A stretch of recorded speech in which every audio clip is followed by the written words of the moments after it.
I found out my parents' will left everything to my lazy brother, despite my supporting them for years. They demanded money and smeared me online. My name is Jake, and any questions I had about my place in my family were eradicated the day I learned about the will. It wasn't even a dramatic sit-down in which my parents revealed the news. No, I discovered it purely by accident, by pure dumb luck. It happened a few months back when I was at their house, which I had been helping them pay for the past 5 years. I was in charge of the mortgage, food runs, and even house repairs, while my brother Eric did nothing. And by nothing, I mean nothing. No work, no obligations, just lying around, waiting for life to throw everything on a silver platter. My folks appeared to be more than willing to provide. That day, I was assisting my father with some paperwork because, as usual, neither of them could be bothered to figure out how to do things for themselves. He had requested me to scan some documents for him, legal and financial, and I didn't hesitate, until I saw it. There was the estate plan and last will and testament folder in the stack.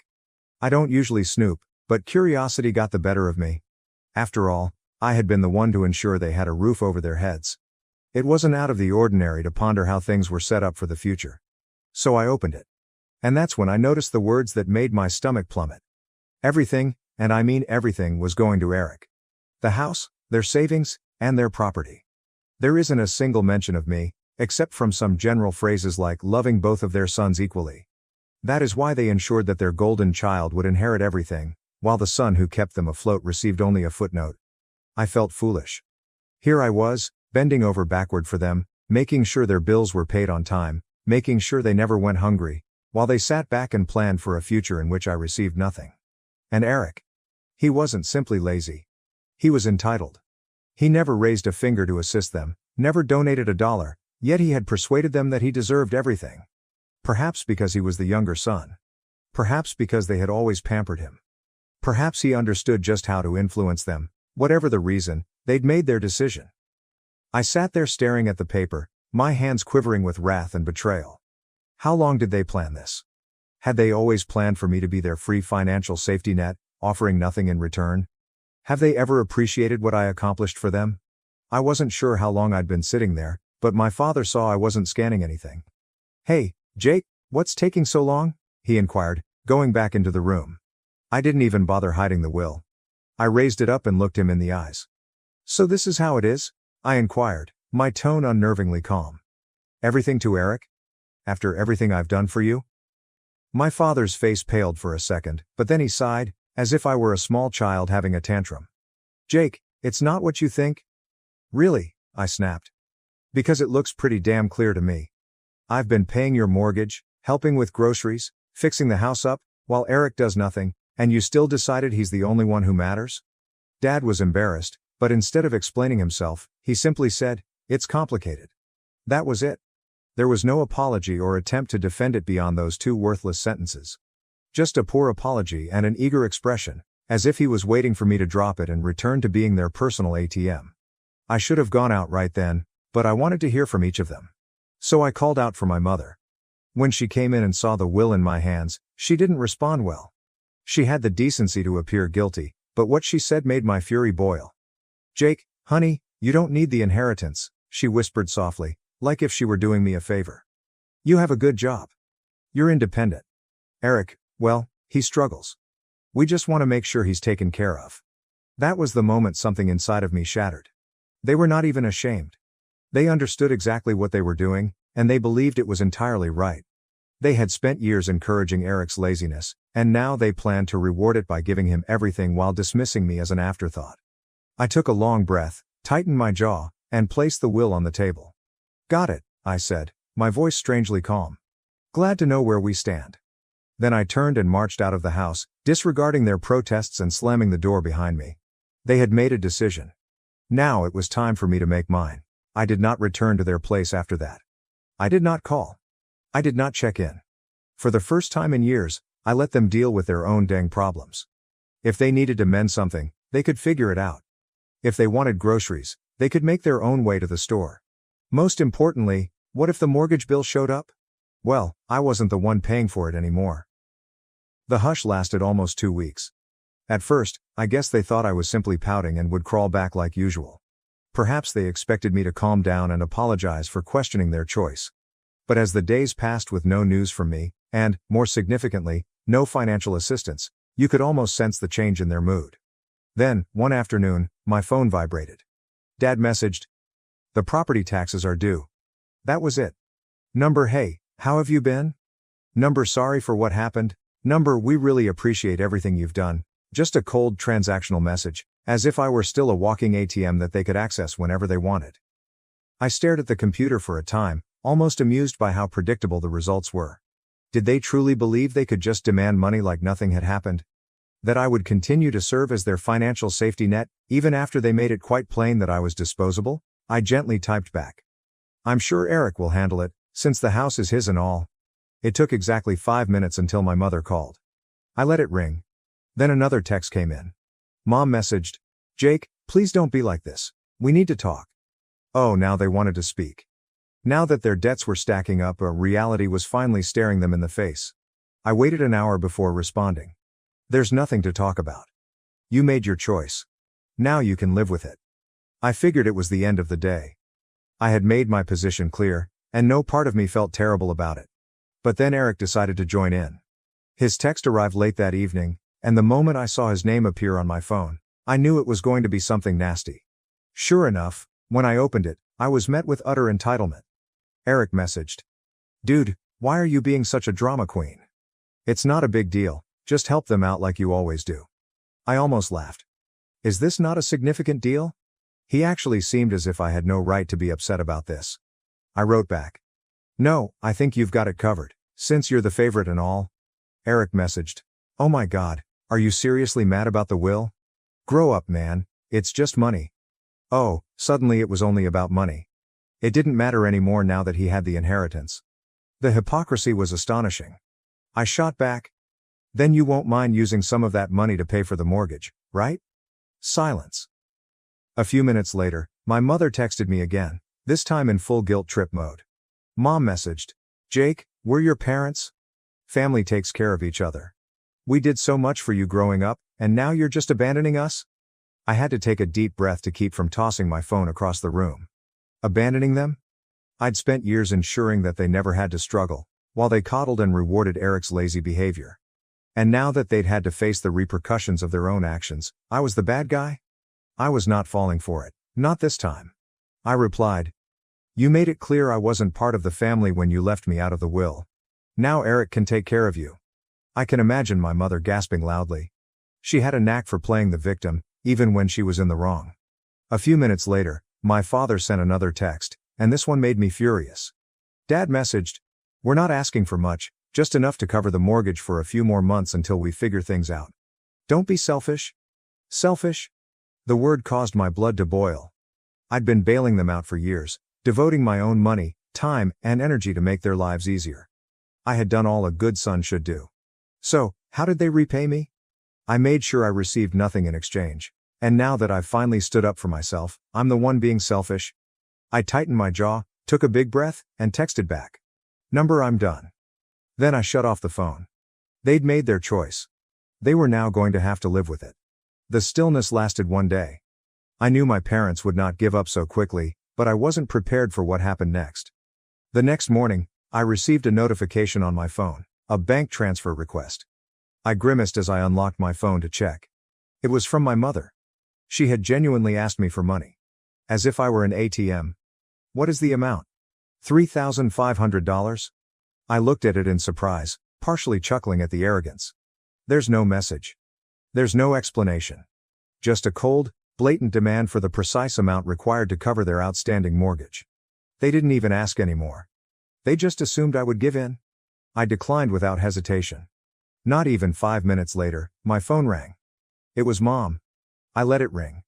Then followed another text. Mom messaged, "Jake, I know you saw the request. Why did you decline it?" I took my time before responding.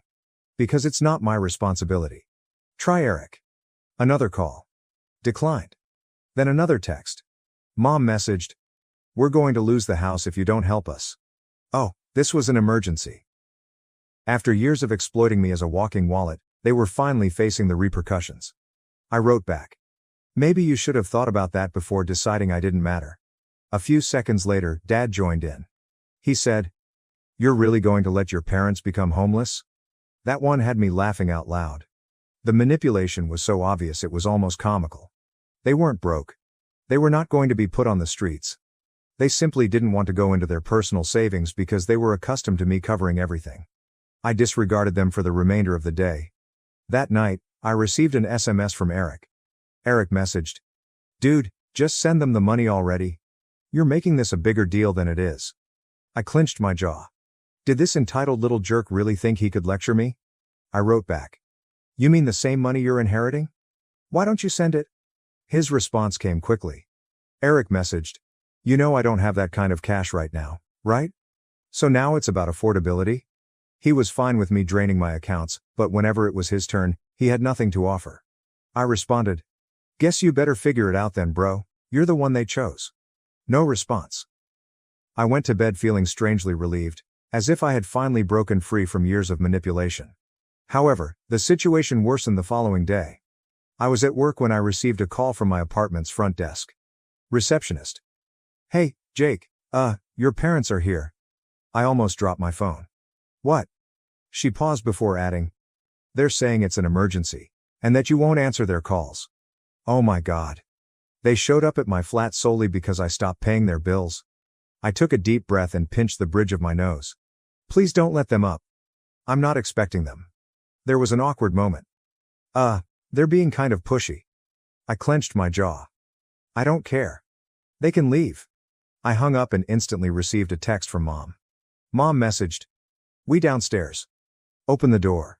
No question. There's no explanation. Just another demand. I didn't respond. Another text message from Mom. "Jake, we're not leaving until you talk to us." I breathed sharply and stood up from my desk. They were not about to back down. Fine. I was about to teach them a lesson they would never forget. I snatched my keys and stormed downstairs, my blood seething. I was not scared. I was infuriated. The sheer chutzpah of these guys to walk up uninvited at my house and demand money as if I were their personal ATM. Not even a phone call beforehand. Not even a half-hearted apologies. Just a straight-up ambush. They actually thought they could corner me into submission, like if I were a naive child? I yanked the door open, and there they were. Mom, Dad, and, of course, Eric, all standing in a close formation, as if they were preparing to hold a family intervention. Mom had her arms crossed, her typical disappointed mother expression locked and loaded. Dad stood rigid, hands in his pockets, his face a mix of frustration and entitlement, as if he couldn't believe I was forcing him to do this in person. And Eric, the tiny leech, had the guts to appear bored. Like the entire scenario was only mildly inconvenient for him. As if he was not the cause of any of this. When Mom saw me, she went into full theatrical. "Mom. Jake. Finally. We need to talk." I leaned against the door frame, arms crossed. "Number you need to leave." She blinked, as if she was unable to absorb what I had just said. "Excuse me? You heard me?" My voice was calm, controlled, and firm. "You don't get to just show up at my apartment demanding money. That's insane." Dad gave a quick scoff. "Are you seriously going to let us lose the house over a petty grudge?" I gave out a frigid laugh. "A petty grudge? Oh, you mean the one where you judged I was good enough to pay your bills but not worthy of inclusion in your will? Is that a grudge?" Mom gasped and clutched her chest, as if I had just hit her. "Jake, that is not fair. We merely did what we believed was best for our family." I tilted my head. "Best for the family? You mean the best for Eric? Simply say it." Silence. A prolonged, heavy silence. Eric, who had been unusually silent until now, finally spoke up. "Look man, I don't want to get involved in this. I did not ask for anything." I turned to him, finally letting go. "No, you simply sit back and accept all that is given to you. You are 28 years old, Eric. Get a damn job." His face grew crimson. "What the hell, dude?" I stepped closer. "You've heard me. Do you want to inherit the house? Begin acting like a homeowner. Do you want to be the golden child? Begin paying their damn bills. I'm done being your personal banker." Eric averted his gaze, his attention drawn to the sidewalk. Mom took a deep breath and refocused her guilt trip. "Jake, he's your brother." I nodded. "Yep. And I've been there for him longer than you have." Dad's face clouded. "You're being selfish?" I laughed, a genuine laugh. "Oh, that's rich coming from you." I gestured between them. You two agreed that Eric deserved everything, while I deserved nothing. And now when it's time to pay the price for your decision, you're attempting to coerce me into repairing it for you. Not happening. Mom's voice became sharper. We thought you'd be mature about this. I raised an eyebrow. Mature? You mean I should simply accept that I was betrayed and continue to pay your bills? Because, let's be honest, that's what you wanted. Dad stepped nearer, attempting to loom over me as he had when I was a child. We reared you, Jake. We provided you with food, clothing, and everything else you needed. The least you can do is help us right now. I looked him dead in the eyes. I already have. For years. You repaid me by cutting me out. Mom's lips twitched. We thought you'd understand. I exhaled and shook my head. Oh, I understand completely. I understand that I was never your family, but rather a paycheck. Silence. An oppressive and unmistakable silence. I turned to see Eric, who was still trying to be invisible. And you? What is your excuse? You had years to mature, organize your life, and contribute, but you didn't. You knew they'd take care of you. And when they're gone, you just expect me to step in, right? Eric eventually snapped. What would you like me to say, man? I did not ask for this. I nodded slowly. Right, you did not ask. You just benefited. His mouth opened and then closed. Nothing. He had nothing. Mom tried one final guilt trip. Jake, we are family. Family takes care of one another. I stared at her for a long time before responding. Exactly. So, why didn't you care for me? She froze. There are no words, no comebacks, nothing. I exhaled slowly, feeling lighter than I had in years. We're done here. I turned and walked back inside, shutting the door behind me. My phone buzzed before I even got back to my couch. Dad sent a new text. Wow. After everything we've done for you, are you really going to leave us? I smirked and typed back. Number, you abandoned me. I'm just now accepting it. I pressed send. Then I blocked their numbers. But I had no idea that blocking them would simply make matters worse. Things quickly spiraled out of control. Less than a day after blocking them, I began receiving posts on Facebook. My parents were never very tech-savvy, but they knew how to voice their problems online, especially when they felt self-righteous. At first, I assumed it was just my parents being dramatic. After all, that was their go-to move, blowing out family turmoil for everyone to see. But as I browsed through their feeds, I noticed it wasn't just about me no longer helping with bills. The posts were camouflaged as family affection, but they were carefully veiled attacks on me. Mom had posted something about how she didn't raise her son to be so selfish, and how true family helps each other no matter what. A number of her friends responded that I was a disappointment and so out of touch with what really matters. Then, Dad responded with his own post. So-called family members should never abandon you when you need them the most. We gave our children everything, and this is how they repay us? My son, who should be aiding us in our golden years, has decided to desert us. He tagged me and added the passive-aggressive "I hope you're happy" at the end. The real kicker, however, came from Eric. I should have known he'd join in on the drama. He published a post full of falsehoods. Some individuals believe that family is all about money. They do not realize that family is about love and sacrifice. I would do anything for my parents, but some individuals don't understand that. They're too caught up in themselves to know that true love is aiding those who reared you. He even made a disguised shot at me. I wish some people could understand what it truly means to be family. I love my parents and appreciate everything they've done for me. That was it. That was my breaking point. I sat there staring at the television, stunned. How had things come to this point? They flipped the script and made me the villain, the self-centered son who refused to support his sacrificial parents, the son who didn't appreciate all the love they gave me over the years. How could they? I had always been the one who worked hard, contributed, and never complained, and now, somehow, they had convinced themselves they were right, and they were telling everyone that I was the issue. I didn't want to react immediately. I took a step back, collected my thoughts, and waited a few hours to ensure that I wasn't acting out of rage. But when I thought about it, I decided I couldn't let them get away with it. If they were going to drag my name through the mud, I was going to correct the record. So I grabbed out my phone and began typing. I created my own Facebook account, which I kept for close friends and true family, and wrote a lengthy update. I was not interested in playing their game. I did not want to get mired down in petty back and forths. I wanted to tell the truth. This is what I wrote. I know I've been silent for the past several days, but I can't keep it up any longer. My relatives have been spreading false information about me online. They've painted me as the villain, the selfish person who refuses to assist my parents in their time of need. I'm here to set the record straight. I've always assisted my family. I've been helping with bills, paying for groceries, and supporting them in any way I can since I was able to find work. However, there comes a moment when you can no longer give without being respected. Over the years, I've seen my parents favor Eric by giving him everything: the house, the money, and the attention. Meanwhile, I was expected to continue providing without ever being treated as equal. I'm sure some of you are thinking, well, that's just how family works. But here's the truth. Family should be reciprocal. When I learned that my parents had left everything to Eric in their will, I recognized how one-sided our relationship had been.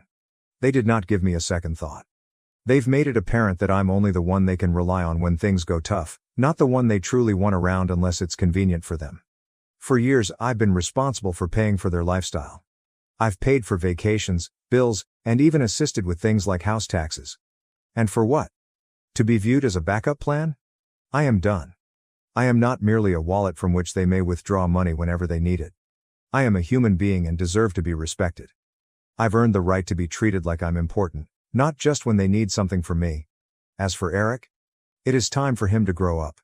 He's 28 years old and has never worked in his life. He has never taken responsibility for anything. My parents have been enabling him for so long that it's no surprise he's their favorite. But here's the thing, he's had plenty of time to sort his life out. And now, it is time for him to stand on his own 2 feet. Everyone who has been following this drama and supporting my parents has to understand something. Every tale has 2 sides. Indeed, family is vital. However, it's also about mutual respect. I've contributed enough for a lifetime, and I won't apologize for taking a step back. This is not me turning away from my family. This is my last decision to choose myself. And to my parents, I wish you the best, but I'm done being your doormat. When I hit the post, I felt a sense of relaxation. For the first time in my life, I was telling the world the truth. About my family, how they had used me for years, and how they had always expected me to be the one to save them, without ever considering what I needed. I wasn't going to let their story dominate my life anymore. The reactions were swift. Some people I hadn't spoken with in years came forward to show their support. A number of my cousins, acquaintances of my parents, and even some distant relatives liked the article and sent me private messages apologizing for what I had gone through. It felt liberating to finally have the truth out there, not buried beneath guilt trips and deceptive conduct. Then followed the backlash. My parents and Eric went crazy. Eric texted me, "You're a traitor? You really had to air all our business out like this? You have no respect for family." Dad called me and yelled into the phone, "You've ruined everything, Jake. You'll regret this. You'll regret cutting us off. You'll regret turning your back on your own family." But I did not regret it. Not for 1 second. I blocked them all. I was finished. And, for the first time in my life, I was free. Free of the toxic grasp they held on me for so long. As the days passed, I felt a weight lift off my shoulders. I had had enough of being treated as less than. I was tired of always having to solve everyone else's problems. And now, I was finally free to live my life on my own terms. So no, I don't feel horrible about cutting them off. I deserved better. I still do. And from now on, I've decided to surround myself with people who value me for who I am, not for what I can offer them. It's time for me to go forward, for good. And I will. Thank you for watching. If you haven't subscribed yet, please do so and hit the notification bell to stay updated with more shocking real-life stories happening around you.